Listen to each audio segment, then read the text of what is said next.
Olá pessoal, eu sou Wagner Gabardo, sejam bem-vindos a mais uma aula da Alta Gama. Na aula de hoje nós vamos entender o vinho de uma abordagem diferente, que é a partir dos seus recipientes. Nessa primeira parte nós vamos falar dos vinhos de ânfora e na segunda parte nós vamos falar dos ovos de cimento. Uma boa aula para vocês.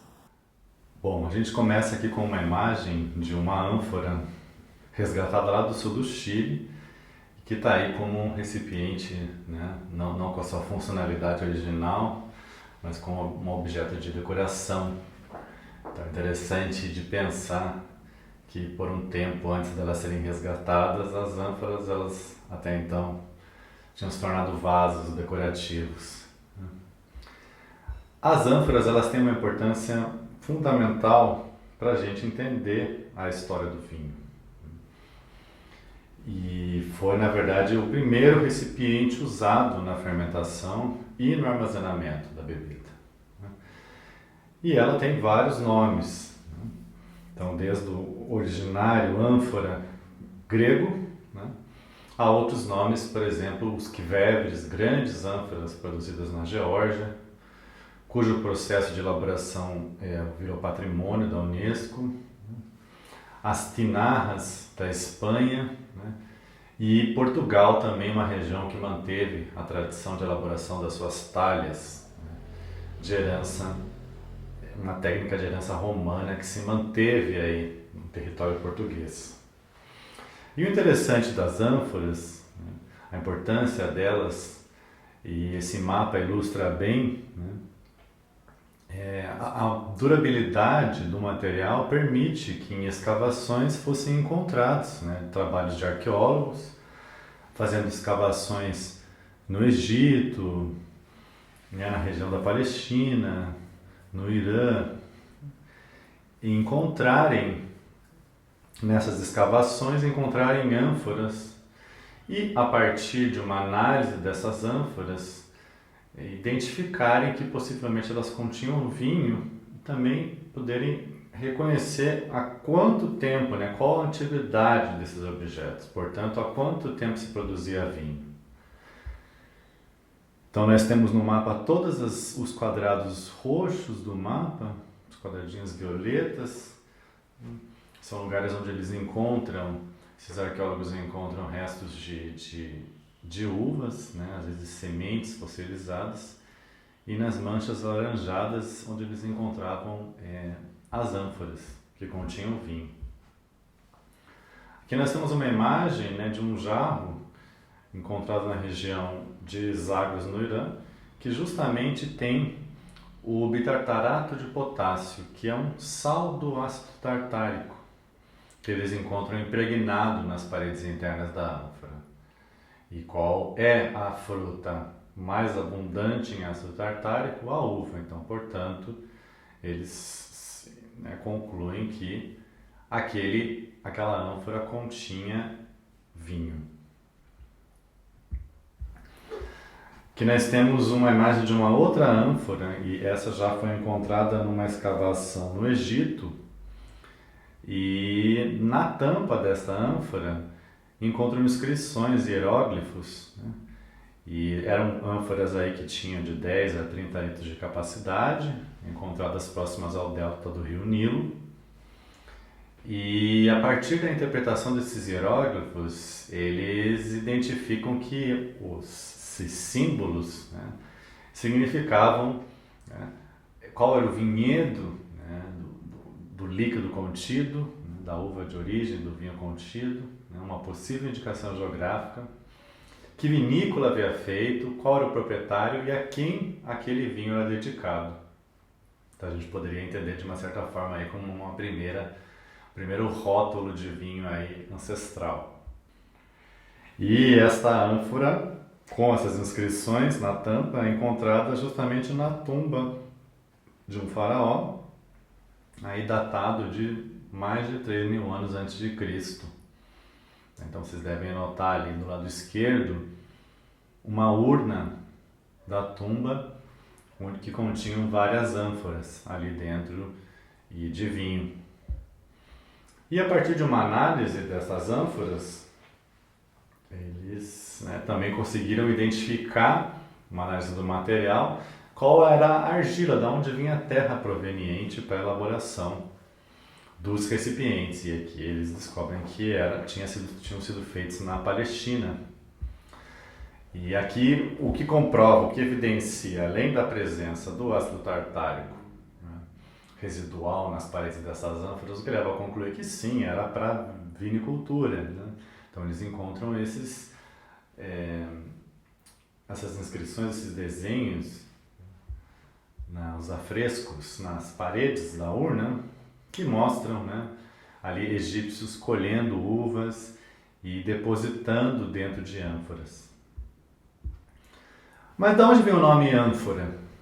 Ele vem do grego, quer dizer vaso de dois lados. E elas podem ter diversos formatos, diversas capacidades, podem ou não ter alça, tudo vai depender de qual vai ser a finalidade delas. Se é um recipiente de fermentação, se é um recipiente de armazenamento, se é um recipiente de servir, né, de serviço, ou até um de consumo pessoal. Mas sempre com essa simetria dos dois lados, né, do vaso de dois lados, que dá origem a esse nome.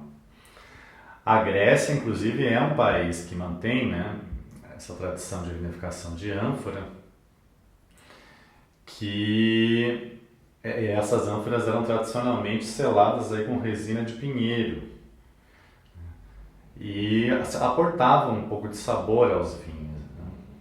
Inclusive, os hoje conhecidos de vinhos como vinhos de reticina, que é uma denominação de origem grega, eles vão ter um sabor, né, vão ser saborizados com resina de pinheiro, mesmo que nem todos eles necessariamente sejam fermentados ou envelhecidos em ânfora. Hoje a denominação de origem não exige isso, né, mas fala um pouco sobre essa tradição da importância da ânfora como um recipiente aí de vinificação desde as civilizações mais antigas.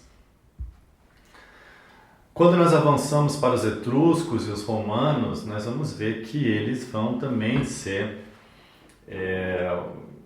usuários de ânforas na elaboração dos vinhos, e muitos desses achados, né, dessas descobertas, vejam que interessante, um trabalho de arqueologia submarina, ou seja, desses navios romanos que naufragavam, né, no mar Adriático, da Península Itálica, e as ânforas, justamente por essa durabilidade que eu comentei antes, ficam lá no mar, acabam se transformando em corais, né, e também fizeram várias análises aí para deduzir a antiguidade e o que continha.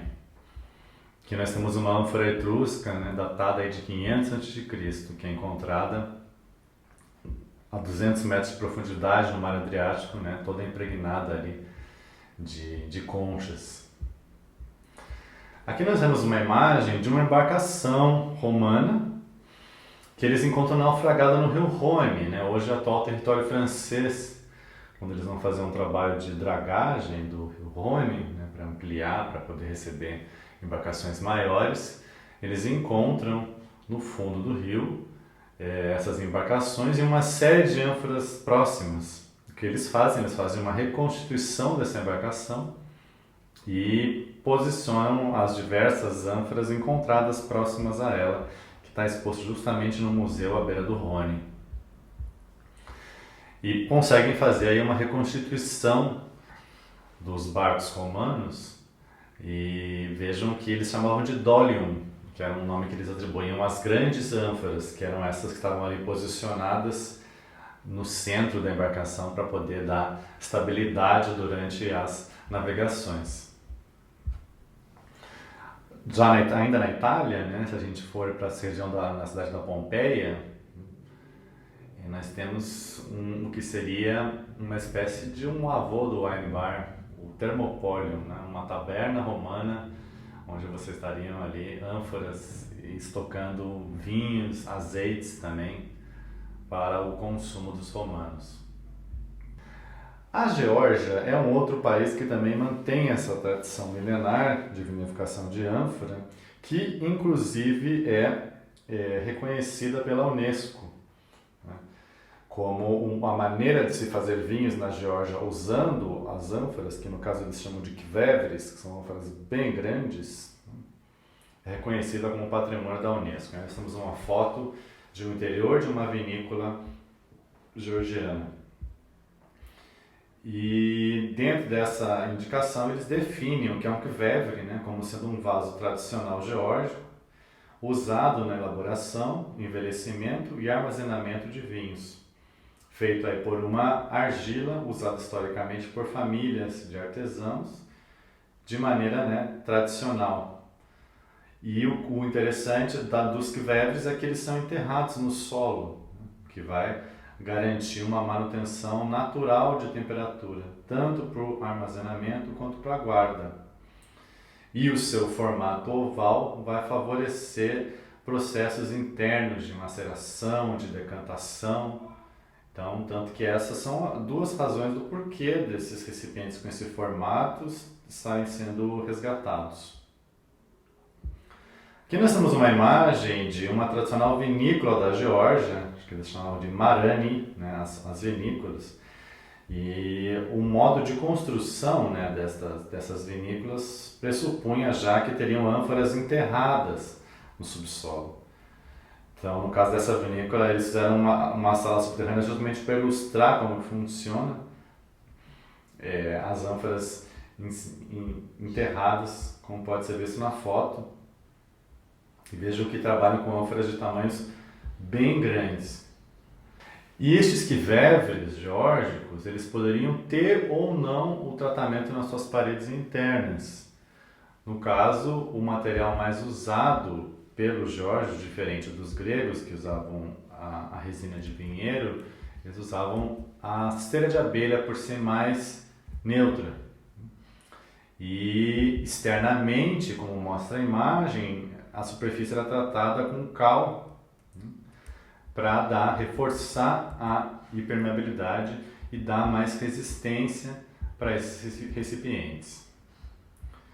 E o curioso do tamanho, né, de muitos desses kvéveres é que em alguns casos era possível uma pessoa de menor estatura entrar dentro dessas ânforas para fazer a higienização dessas paredes externas devido ao acúmulo de ácidos tartáricos nas suas paredes. Então, antes de receber um novo vinho, pós-fermentação, envelhecimento, né, quando você trasvassa e se decanta, então entraria-se ali para remover tudo que decantou e fazer uma raspagem da parede interna. O processo de higienização novamente neutro, né, água morna, com um pouco de cal hidratada, um escovamento, um enxágue e a queima do enxofre, né, para o famoso sulfito ali, para dar uma estabilidade aí microbiológica para o recipiente, né. Aqui nós temos um detalhe da escova, que era, no caso aqui, feita de casca de cerejeira, usada na limpeza interna do kvévere após uso. E aqui nós temos uma imagem precisamente, né, de um homem ali dentro da ânfora fazendo esse trabalho de escovação, de higienização. Então esse método é muito particular, eles têm outros recipientes para fazer uma breve filtragem, né, tudo bombear de uma ânfora para outra, tudo muito feito de forma muito manual, né, e que vai produzir os famosos vinhos das variedades autóctones da Geórgia, com seus nomes específicos, que são os tais dos vinhos laranjas, né, que vão ganhar popularidade e começar a ser elaborados na Europa Ocidental. E quem é um dos responsáveis por trazer esses kvéveres para a Europa, né, é o Gravner, né, e com a sua vinícola no Friuli, vinificando vinhos brancos, né, macerados com casca nas ânforas, que ganham uma repercussão e aí todo mundo começa a prestar atenção. Então é interessante ver que a Geórgia, por exemplo, era um país que pertencia à União Soviética e tinha seu mercado fechado, mas sempre manteve a sua forma tradicional de vinificação. Quando a dissolução da União Soviética, né, abre seus mercados e o Gravner vai à Geórgia e traz, né, esses kvevres para a Itália. Em Portugal, né, um outro país, como eu comentei anteriormente, mantém essa tradição, que no caso de vinhos de Itália, né, como eles chamam as ânforas em Portugal, típicas do sul do país, da região do Alentejo, e que tem justamente um centro oleiro, né, as olarias que fazem as coisas à base de argila, em Reguengos de Monsaraz. E aqui eles mesmos dão uma definição reconhecida pelo Conselho dos Vinhos do Alentejo, que as talhas seriam, né, um pote de barro de origem romana, com uma porosidade variável, conforme o tipo de argila, destinado à fermentação dos vinhos e sua armazenagem, mas também podendo ser usado aí para armazenar também azeites. Algumas curiosidades sobre as talhas portuguesas. Notem que vão existir variações de tamanho, de capacidade de fermentação. Então as talhas costumam ter até 2 metros de altura, até 2 toneladas de peso e uma capacidade aí que não supera os 2.000 litros de mosto e podem ser impermeabilizadas com a resina de pinheiro. Então na foto nós temos aí um dos mestres oleiros aí, de costas, né? Dos poucos ainda que ainda resistem em Portugal, preservando essa técnica, né? Nós temos aqui um tradicional forno, né, de queima das talhas, e isso é algo importante. Por que isso acaba se tornando patrimônio? Né? Porque busca-se não perder essas técnicas, não perder esses saberes fazeres aí de elaboração dessas ânforas, e isso realmente vai repercutir no mundo todo, como nós veremos mais para frente. Então nós temos o forno, e normalmente aqui no caso o modelo, um forno subterrâneo, né? Então, descendo-se aqui as escadas dos seus interiores, ali, onde se faria a queima destas ânforas. Temos uma foto aqui agora de uma sala, por exemplo, toda, do sul de Portugal, da vinícola Esporão, lá do Alentejo, dedicando toda uma linha de vinhos produzidos em ânforas, em talhas. E alguns deles, vejam só que simpático, comercializados, né, como é o caso do Paulo Laureano, vinho de Itália, e vem, né, dentro de uma cerâmica pequenininha. E aqui mais 2 projetos outeiros altos, né, um vinho orgânico produzido de Itália, né, e mais um vinho de Itália do Esporão. E tem cada vez mais crescido, e vejam só que se criou um dia, né, o Wine Day da ânfora, a ser realizado na região do Alentejo, justamente para promover esse tipo de vinho e mostrar como isso tem ganho valor de mercado, como isso é um recurso, esse recipiente volta para se estabelecer aí. Na Espanha, temos aqui 2 imagens antigas de fornos grandes, os fornos tinarreiros, a Espanha já vai chamar de tinarras, né? E aqui estão lá várias pessoas para transportar uma grande ânfora, toda uma logística de posicionamento destas ânforas antes do cozimento no forno, na região de Albacete. E aqui nós temos um desenho do que como seria este mesmo forno das fotos anteriores. Então, é uma câmara aí de 7 metros de altura, onde estão as ânforas inseridas, com a boca de 2,5 metros e uma câmara inferior para a carga da lenha, para esta secagem das ânforas. La Mancha é uma região que mantém, né, que tinha tradicionalmente esses fornos, né, de cozimento dessas ânforas, então você começa a ter uma adesão das vinícolas da Espanha, né, que é uma vinícola de Valdepeñas, em La Mancha, com vinhos de ânfora. Temos mais uma vinícola aí de ânforas de maior capacidade, também na região de La Mancha. E uma tinarreria, né, naquela mesma região, mas já uma tinarreria moderna, né, para a elaboração das tinajas, na mesma cidade daqueles fornos tradicionais em Albacete e La Mancha. A França é outro país também que tem aderido com força, né, o resgate e o retorno das ânforas como recipientes de fermentação, que são imagens de uma fábrica, de um ateliê de ânforas no Languedoc e que provê os seus recipientes para serem vinificados em várias regiões: Jura, Champagne, Borgonha, Cahors, Alsace, Loire. Uma vinícola no Languedoc, na França, com as suas ânforas.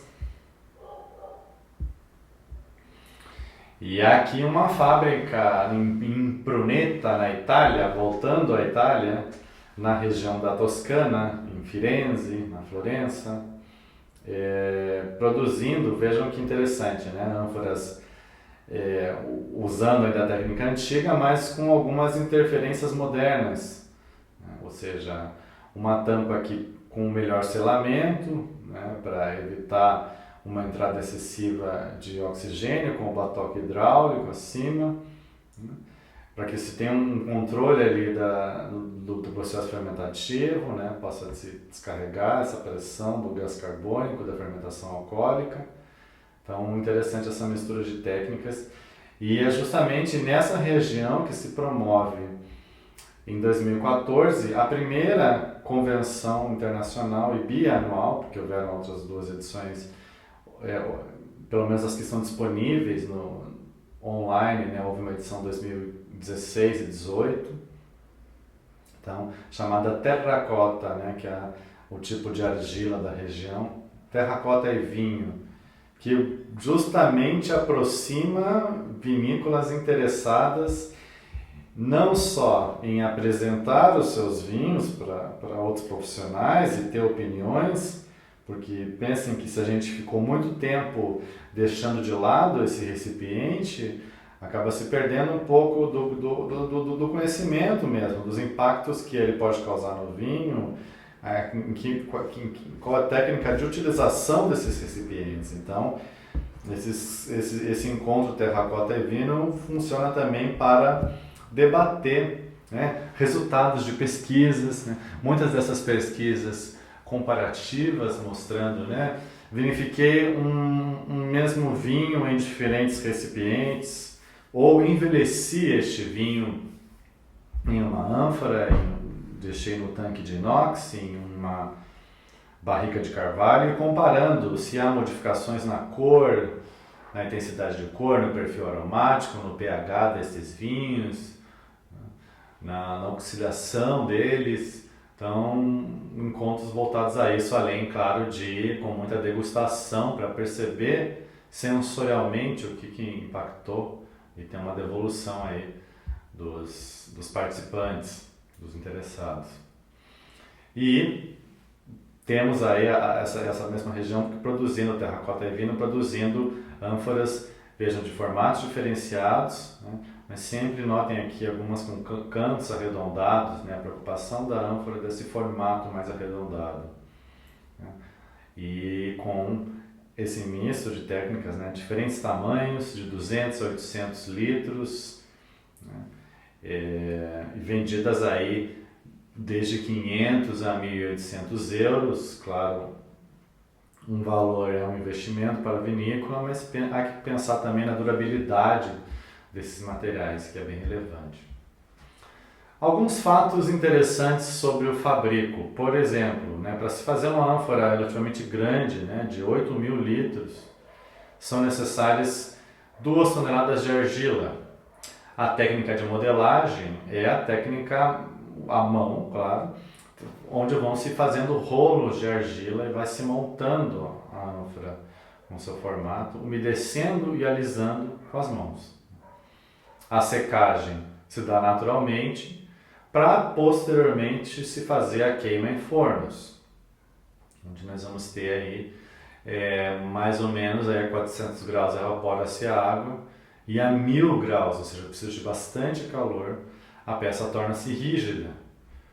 Porém, os fornos de hoje em dia são fornos bastante modernos, né? Nós temos aí, por exemplo, a mesma fábrica lá na Toscana, em Firenze, de terracota, com grandes fornos ali para conseguirem essa temperatura de maneira mais eficiente, né?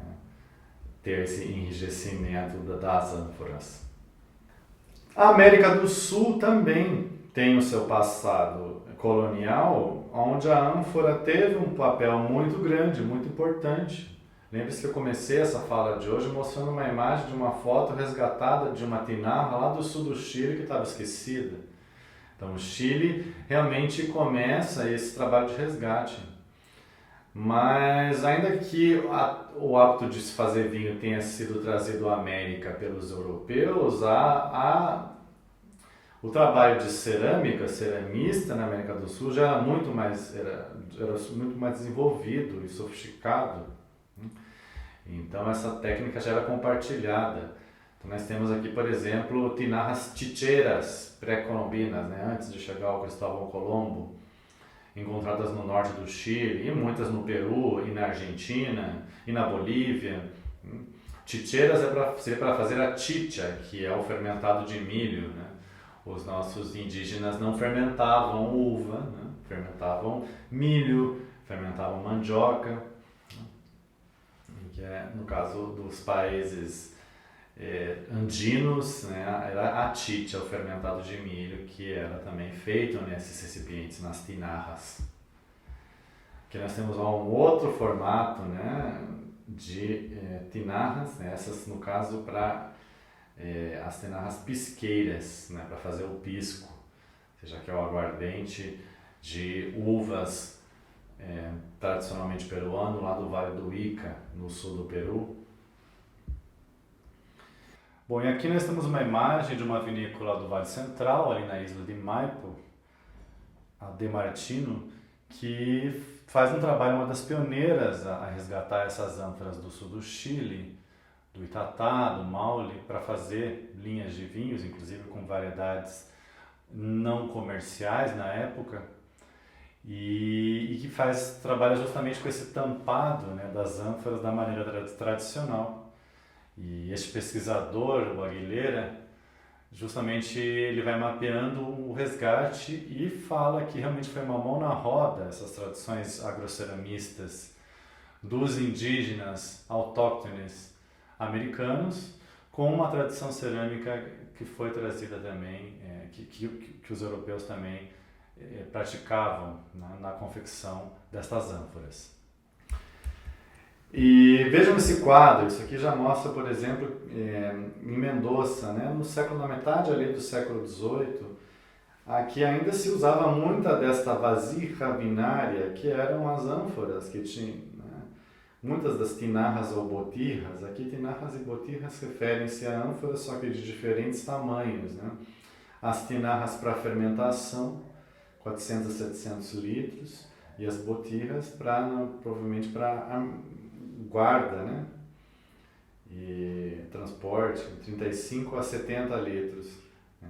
Que as vinícolas nessa época tinham uma quantidade grande. Muitas delas não tinham nada de recipiente de madeira, mesmo que a madeira já tinha sido descoberta como recipiente, mas se mantinha aí essa tradição do uso de ânforas. Mas e aí, existe uma vantagem de se usar essas ânforas, além dessa ideia, desse ideal de resgatar uma técnica ancestral? Sim. Então vejam lá um vinho de uvas brancas ali macerando com a casca. Esse vai ser um típico vinho que vai dar aquela coloração mais alaranjada, vai ser o tal do vinho laranja, né? Qual é a vantagem, né? Manutenção de temperatura, como eu falei, né? Não é necessário ter um sistema de resfriamento que acontece, por exemplo, nos tanques de inox, se a temperatura subir muito durante a fermentação. Aqui, a espessura da parede da ânfora e dependendo do lugar que ela estiver armazenada ou até enterrada, vai dispensar uma preocupação com a temperatura que suba. Vai favorecer também decantação e estabilização tartárica naturalmente, ou seja, os vinhos que eu faço aí, eu preciso de menos intervenção para que eles se tornem vinhos, né? Então está ali explicando um pouco da decantação, né? As partes sólidas da uva se depositam no fundo, o vinho se enriquece pelos seus elementos voláteis e não voláteis, ele então se separa dos seus sedimentos e se estabiliza, né, naturalmente. E podemos pensar também quais são as técnicas, né? Porque não vem só a escolha de um produtor de usar ânforas só por usar a ânfora. Claro que o recipiente a gente vai ver que ele vai se converter no grande valor. Mas normalmente esses produtores que usam, né, esses recipientes, eles vão também adotar outros processos que vão remeter à tradição, à ancestralidade. E já de entrada, normalmente vão partir de uvas de cultivo orgânico, que era o caso lá do vinho de Itália, que foi mostrado antes, né? Vão fazer, vejam lá, o desengasse nessas esteiras de madeira que ainda existem, tanto em Portugal quanto no Chile, né? Em Portugal chama-se mesa de ripanço, no Chile chama-se saranda, né? Então o desengasse, ao invés de usar uma desengaçadeira, se faz ali com as mãos, né? Muitos vinhos destes vinhos podem ser feitos de maceração carbônica. Ao invés de eu fazer esse desengasse grosseiro, eu posso colocar os cachos inteiros dentro da ânfora. Vai acontecer o que vai propiciar uma maceração carbônica. E também é o caso dos vinhos brancos macerados com casca, que nós chamamos aí de vinhos laranja, como apareceu na imagem anterior, as cascas brancas macerando. As fermentações espontâneas, através do uso de levaduras indígenas. Você fazer uma submersão do sombreiro, né, da parte boiando, né, das partes sólidas do bagaço com pilão, né. Fazer um uso reduzido de sulfitos, o que é bastante comum dos vinhos que passam pelas ânforas. E normalmente são vinhos que não vão exigir um filtrado, e é uma escolha do produtor, não fazer este filtrado dos vinhos. Então, isso já caracteriza, você usar uma ânfora já acaba vindo todo um pacote junto ali de técnicas que caracterizam um vinho produzido aí pelo que a gente chama hoje de pelo método natural, né? Como mínimo de intervenção, e que acaba dando resultados diferentes. Mas então, por que usar ânforas? O que se a gente fosse pensar, sintetizar um pouco o que foi falado até agora? Por que resgatar essas ânforas? Porque o que se busca é isso, é um resgate de patrimônio, né? Que não se extingua, né? Que não se destruam, que não se perda essa técnica. E já se está vendo que estão surgindo ateliês de confecção dessas ânforas, então isso é muito bacana. É um recipiente, né, que é feito de forma mais artesanal, por mais que hoje o forno não é mais aquele forno antigo, é um forno moderno, né, ainda envolve muito trabalho artesanal na sua confecção e um trabalho feito em menor escala. A capacidade dessas ânforas é menor do que de enormes tanques de inox. São feitos com materiais da natureza, ou seja, é a terra, né, é a argila que é usada.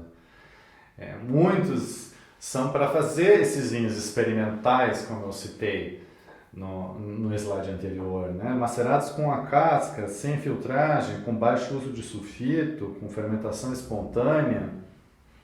Então, e eu acho que mais que nada oferecer também uma alternativa à madeira.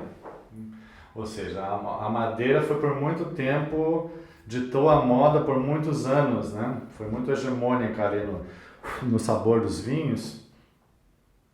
E é importante pensar que existem outras possibilidades. Então, quando você tira a madeira, a ânfora é muito mais neutra, você acaba tendo vinhos muito mais transparentes.